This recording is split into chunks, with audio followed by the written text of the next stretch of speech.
Айтыптымын тыңдаңдар, жігіт қызды күттірді. Айтшы қандай кінәм бар, тапқан өзің түкпірді. Мейрамхана көп еді, Алматыдай қолада. Қатты жыным келеді, шақырыпсың далаға.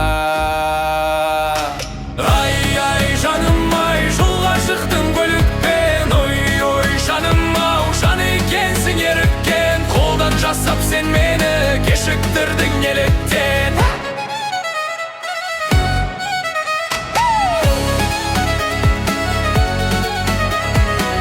Кездесу текке деп, кеттің ренжі бүкпелеп. Алыс болды арамыз, жазығымыз жоқ демек. Кешірмедің дүрдиіп, теріс қарап бұртиып. Пайдаландың расында, қалғанымды шу